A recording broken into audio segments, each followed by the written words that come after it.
किसी भी सेट में अगर नंबर ऑफ एलिमेंट n है तो उस सेट के टोटल नंबर ऑफ सबसेट 2 की पावर n होंगे। इसे प्रूव करते हैं। सपोज सेट A में एलिमेंट्स हैं A1, A2, A3, AN और अब इस सेट के total number of subset find करने हैं। सबसे पहला तो फाई एम्प्टी सेट, हर किसी का सबसेट होता है तो फाई A का भी सबसेट होगा और फाई में ज़ीरो एलिमेंट होते हैं। और अगर कोई भी एक सिंगल एलिमेंट चूज़ कर लें, सपोज़ A1, तो इससे जो सेट बनेगा वो भी सेट A का सबसेट होगा। अगर A2 चूज़ किया तो उससे जो सेट बनेगा वो भी सेट A का सबसेट होगा। तो इन n एलिमेंट में से कोई भी एक एलिमेंट अगर हम चूज़ कर लें तो वो सेट A का सबसेट होगा। तो इसके नंबर ऑफ़ वेज कितने होंगे?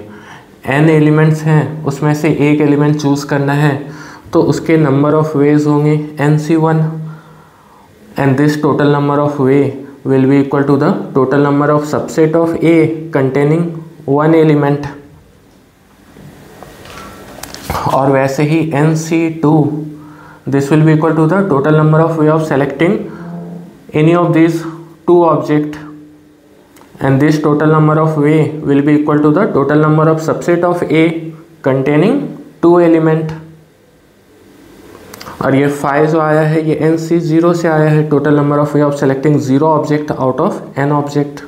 इन n में से कोई भी एक 0 ऑब्जेक्ट को हमने चूज़ कर लिया तो उसके नंबर ऑफ वे होंगे nc0।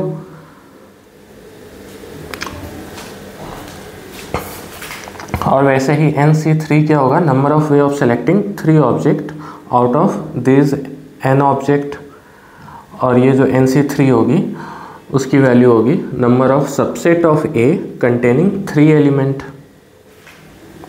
Dot dot dot NCN क्या होगा? Total number of way of selecting n object out of n object and this value will be equal to the total number of subset of A having n element. अब इन सबको अगर plus कर दें तो अपने पास total number of subset of A आ जाएगा। और ये जो एक्सपेंसन है ये 1 + 1 की पावर n का एक्सपेंसन है, बाइनोमियल एक्सपेंसन। और 1 + 1 कितना होता है? 2 raised to the power n। Total number of subset कितना आ रहा है? 2 raised to the power n।